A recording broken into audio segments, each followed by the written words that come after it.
Goodison Park. Man, what an icon. It's been Everton's fortress since 1892, and it's hosted more top-flight games than any other stadium in England. So just imagine the pressure of trying to replace it.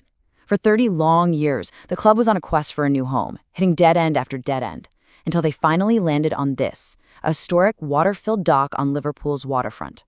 What happened next was this epic feat of engineering that literally reshaped the city's coastline. So how on earth did they pull it off? Let's get into it. I mean, really, this was the central, almost impossible question at the heart of the whole project. You've got this massive body of water, right where you need to put a 53,000-seat fortress. The solution? Well, it was just as ambitious as the stadium itself. And there's your answer. 480,000 cubic meters of sand. They dredged it from the Irish Sea, about 20 miles out, and just pumped it directly into the Bramley-Moore Dock. Now, to put that number in perspective for you, that's enough sand to fill over 190 Olympic-sized swimming pools. A truly colossal job, and that was just step one. But hang on, before a single grain of that sand was moved, there was this whole 30-year saga. Yeah, the journey to the dockside wasn't some straight line. For the club and its fans, it was this frustrating epic of false starts and dashed hopes. Just look at this timeline. It really shows you how tough this was. Back in 2001, plans for a futuristic arena at King's Dock just fell apart. Then in 2009, there was this really controversial idea to move to Kirkby, but the government shut it down after a fan-led movement, Keep Everton in Our City, fiercely opposed it. Even a 2016 plan for Walton Hall Park got scrapped. It wasn't until 2017 that the deal for Bramley-Moore Dock was finally in the bag, setting the stage for their waterfront dream. Okay, so with the location finally locked in, what was the vision? The architects had a huge task: create a stadium that felt both historic and futuristic, a fortress that would intimidate opponents but also honor Liverpool's heritage. And this, right here, perfectly illustrates their whole approach. The design is really a tale of two parts. You've got the base, this rugged brick box, which is a direct nod to the historic tobacco warehouses all around the docks. But then rising up from it is this modern beast of black steel and glass with a curved silver structure that just embraces its waterfront setting. It's old meets new, right there on the Mersey. Now, this is crucial. This stadium was engineered for noise.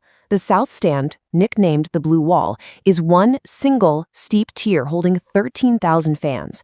And single-tier stands, well, they're famous for trapping and reflecting sound, creating this unified, deafening cauldron of noise. And get this, the entire seating bowl pushes fans as close to the action as legally allowed, just 5 meters from the pitch. Every shout, every cheer is going to be amplified. It's designed to create an intensity to rival the legendary roar of Goodison Park. So a beautiful blueprint is one thing, but turning it into a physical reality on a site that challenging, that's a whole other beast. Let's look at how this incredible plan became a reality, piece by piece. So before the main build could even start, crews had to repair these ancient dock walls and stabilize a historic hydraulic tower. But the most dangerous job? A high-stakes treasure hunt for unexploded World War II bombs just lurking in the dock's murky water. And it's a good thing they looked, because they found and safely removed 12 live munitions. Wow! With the site cleared, the main event began. That massive sand-filling operation took months, finally wrapping up in January 2022. Once that new ground was compacted, a specialist team drove 2,776 concrete piles deep into the reclaimed land. These are the invisible foundations that hold up the entire enormous stadium. To speed everything up, they leaned heavily into something called offsite manufacturing. So this means thousands of structural pieces. We're talking massive twin walls, columns, floor planks, were all precision-made in a factory. It was like a giant, high-tech jigsaw puzzle, with every single piece engineered to fit perfectly into place on site.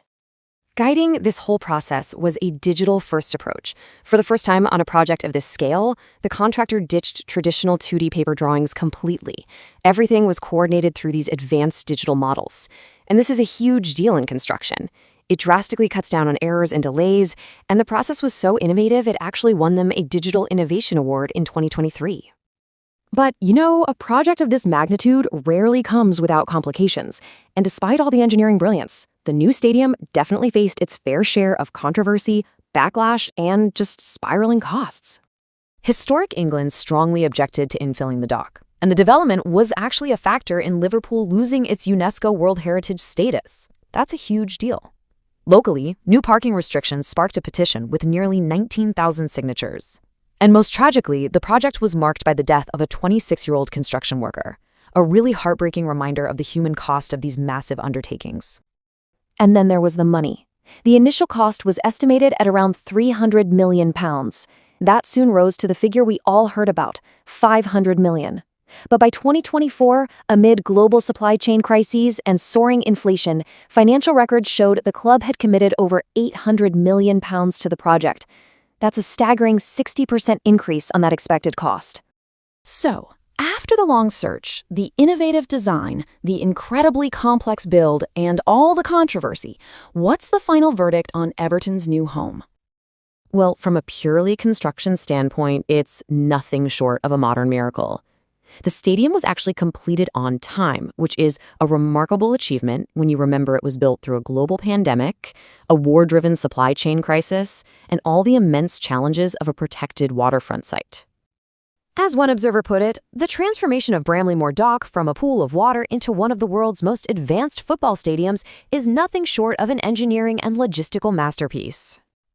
No doubt about it, it's a new icon on a historic waterfront. It's an undeniable feat of modern construction that overcame some incredible odds. But when you consider the financial cost, the heritage impact, and the human price paid along the way, it leaves us with one final crucial question. Was it all worth it?